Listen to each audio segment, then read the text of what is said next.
नमस्कार किसान भाइयों, आप सभी को के.एन. मौर्य का नमस्कार। जहर मुक्त खेती में आपका स्वागत है। प्रिय मित्रों, आज हम बात करेंगे मटर की खेती के बारे में संपूर्ण जानकारी की, जिसमें अच्छी बीजें, खाद की मात्रा, आपके रोगों से बचने की विधियां, सारी कुछ जानकारी देने का प्रयास करूंगा। आप यदि चैनल पे नए हों तो इसको सब्सक्राइब कर लें ताकि आपको आने वाले समय में जानकारी छूटे ना। दूसरी चीज़, जो साथी जहर मुक्त खेती में अपना करियर बनाना चाहते हैं, मेरा दूसरा यूट्यूब चैनल एक आवारा परिंदा के नाम से है, जिसका डिस्क्रिप्शन में मैंने लिंक दिया है, उसे सब्सक्राइब कर लें। उस पर मैं ब्लॉग बनाता हूँ और उस पर करियर से जुड़ी चीज़ें शेयर करता हूँ। तो आइए बात करते हैं मटर की खेती के बारे में। मटर की खेती वैसे तो पूरे भारतवर्ष में की जाती है, लेकिन उत्तर प्रदेश, मध्य प्रदेश, झारखंड, बिहार और छत्तीसगढ़ में मटर की खेती बहुत ज़्यादा बड़े पैमाने पे की जाती है। ठंड आते ही मटर की डिमांड काफ़ी बढ़ने लगती है और ये किसानों के आय का एक बढ़िया स्रोत भी है, जिसमें मटर की खेती में कम समय में आप बढ़िया मुनाफा थोड़ी सी सावधानी बरत करके चाहें तो कमा सकते हैं। मटर की खेती सितंबर लास्ट वीक से शुरू हो जाती है। जो कुछ अगैती किस्में हैं जिसकी बुआई सितंबर लास्ट में शुरू होती है और ये पूरे अक्टूबर तक मटर की खेती होती रहती है। मटर की खेती से जुड़ी कुछ चीज़ों की यदि हम सावधानी बरतें तो मटर की खेती में उत्पादन बहुत बढ़िया ले सकते हैं। जैसे रोगरोधी बीजों का चयन, जिसके बारे में आज मैं प्रयास कर रहा हूं कि आपको रोगरोधी बीजों के बारे में बताऊं और साथ में कुछ ऑर्गेनिक मैनेजमेंट। यदि आप अपने खेती में ऑर्गेनिक दवाओं का इस्तेमाल करना चाहते हैं तो 2 एकड़ खेती, मटर की खेती का शुरू से लास्ट तक का जो न्यूट्रिशन मैनेजमेंट है, लगभग 7,000 रुपये का आता है, जिसमें 30% खादों को कम करके आप इसकी बहुत बढ़िया जो है ले सकते हैं। कुछ वैरायटियां हैं जिनमें ये खर्च बढ़ जाता है। आइए मैं उसको डिस्क्रिप्शन आपको विस्तार से बताता हूँ। मटर की खेती यदि आप करना चाहते हैं तो पहले खाली पड़े हुए खेत को एक गहरी जुताई कर लें और गहरी जुताई करते समय ये विशेष ध्यान रखें कि यदि आपके पास गोबर की सड़ी हुई खाद है तो गोबर की सड़ी हुई खाद को पहली जुताई में ही छिट्टा दे करके आप बढ़िया से उसको मिट्टी में मिला दें। मिट्टी में को एक गहरे हल से जुताई करिए ताकि मिट्टी की ऊपर की मिट्टी थोड़ी सी पलट जाए और इसको जुताई करने के बाद लगभग 2-3 बार, 3 से 4 बार हैरो से, क्योंकि मिट्टी मटर के लिए जो है भुरभुरी दोमट मिट्टी काफ़ी उपयुक्त मानी जाती है, काफ़ी सूट करता है मटर, इसको उत्पादन बहुत बढ़िया होता है। तो इसको हैरो चला करके 2-3 बार हैरो चला करके इसकी जुताई कर लें। हैरो चलाने के बाद मटर की खेती के लिए पाटा जरूर लगाएं। पाटा लगा करके बड़े बड़े जो ढेले हैं उसको तोड़ लें और इसको समतल बना लें, मिट्टी भुरभुरी बना लें। मिट्टी में नमी की, मटर की जर्मिनेशन के लिए मिट्टी में नमी का होना अत्यंत आवश्यक है, तो इसका विशेष ध्यान रखें। मटर चूँकि दलहनी फसल है इसलिए इसे बहुत ज़्यादा खाद की ज़रूरत नहीं पड़ती। कुछ किसान भाई बहुत ज़्यादा खाद डालते हैं, तो इसे बहुत ज़्यादा खाद न डालें। आप 40 से 45 किलो DAP प्रति एकड़ डाल करके मटर की बुआई कर सकते हैं। पोटास चाहें तो पोटास 10 kg के आसपास दे सकते हैं। यूरिया बहुत लोग देते हैं, तो यूरिया की ज़रूरत नहीं होती है, क्योंकि नाइट्रोजन स्तनीयकरण की गांठें इसमें होती हैं जो नाइट्रोजन स्तनीयकरण करती हैं। फिर भी यदि आपके खेत में डिफिशियंसी है तो लगभग 8 से 10 किलो प्रति एकड़ का यूरिया आप बुआई से पहले दे सकते हैं। साथ में मटर में एक बड़ी समस्या आती है फंगस की।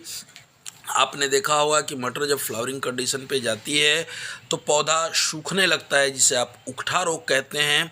बहुत सारे लोग ऊपर से उकठा रोग की बहुत सारी दवाएं स्प्रे करते हैं, जिसमें ये उकठा रोग कंट्रोल नहीं होता है।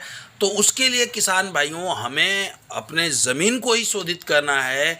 जैसे माँ जितनी स्वस्थ रहेगी बेटा उसी तरह स्वस्थ होगा। हमारी समस्या ज़मीन में है और हम जब प्लांट पे स्प्रे करते हैं तो कंट्रोल नहीं हो पाता है। तो इसके लिए bacterial fungicide root guard 2 kilo प्रति एकड़ अंतिम जुताई पे जब आप बुआई करने जा रहे हों तो अंतिम जुताई पे 2 किलो रूट गार्ड आप डाल सकते हैं। इन सारी दवाओं का खर्च मैंने बताया है कि 2 एकड़ के आसपास का खर्चा लगभग 7,000 रुपये के आसपास आपका आता है, जिसमें सारी भूमि उपचार से लेकर के आपको सारी चीज़ें मिलती हैं।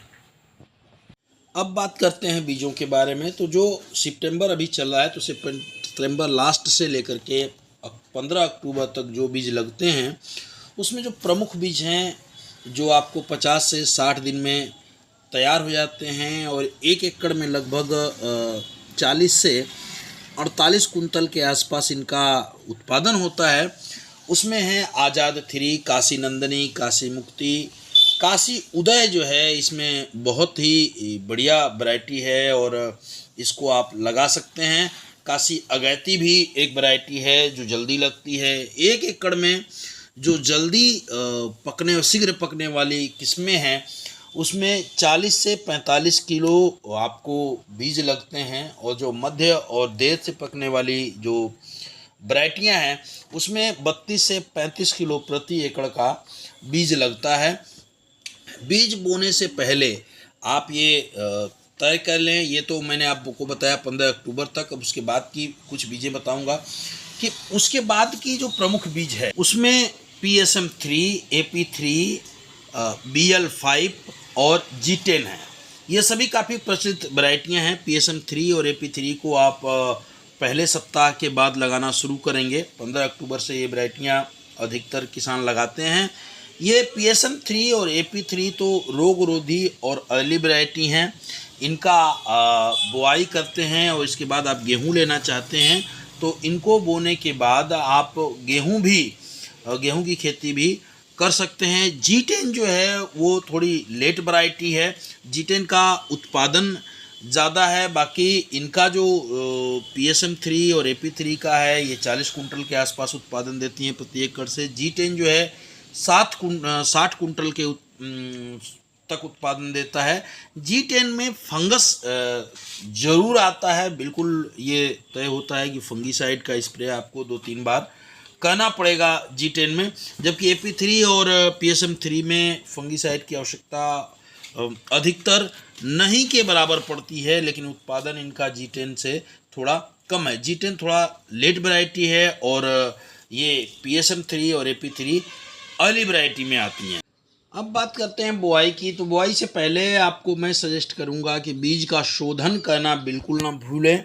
यदि बीज का शोधन आप करते हैं तो आपकी जर्मिनेशन बहुत बढ़िया होता है और रोग भी काफ़ी कम आते हैं। इसके लिए सबसे उपयुक्त जो दवा है वो है ST सीड ट्रीटमेंट करके एक ऑर्गेनिक दवा आती है, जिसका जर्मिनेशन मैंने देखा है कि बहुत ही बढ़िया और रोग नहीं आते हैं। बाकी आप जो परंपरागत विधियां हैं, आप बीज उपचार की यदि ये चीज़ें नहीं मिलें तो मैंकोजेब 3 ग्राम और या थीरम 2 ग्राम प्रति लीटर जो है प्रति किलो के हिसाब से आप बीज शोधन कर सकते हैं। मैं आपको सजेस्ट करूंगा कि आप ऐसे जो है ST का प्रयोग बिल्कुल करें। ये बहुत ही शानदार मेरा देखा हुआ है कि बहुत ही अच्छे परिणाम देती है। ये बीज बुआई से 24 घंटे पहले बीज को भिंगा लें और भिंगाने के बाद जब बीज को भिंगा लें तो 24 घंटे के बाद इसे छाया में सुखा करके भिंगा के रखें और 24 घंटे बाद छाया में सुखा करके शोधित करके फिर इसकी बुआई करें। बीज जब आप बोने जा रहे हैं तो बीज बुआई करते समय जो शीघ्र पकने वाली, जल्दी पकने वाली किस्में हैं उनकी पंक्ति से यानी लाइन से लाइन की दूरी 30 सेंटीमीटर और पौधे से पौधे की दूरी लगभग 5 से 7 सेंटीमीटर रखें तो ठीक होगा। बाकी बीच में और देर से जो पकने वाली वैरायटियां हैं उनकी लाइन से लाइन 45 सेंटीमीटर और पौधे से पौधे की दूरी 8 से 10 सेंटीमीटर रखेंगे तो बढ़िया उत्पादन आएगा। बुआई करते समय आपको विशेष ध्यान इस बात का रखना है कि बीज जो है 5 से 7 सेंटीमीटर से ज़्यादा गहरा न जाए, नहीं तो आपको परेशानी उठानी पड़ सकती है।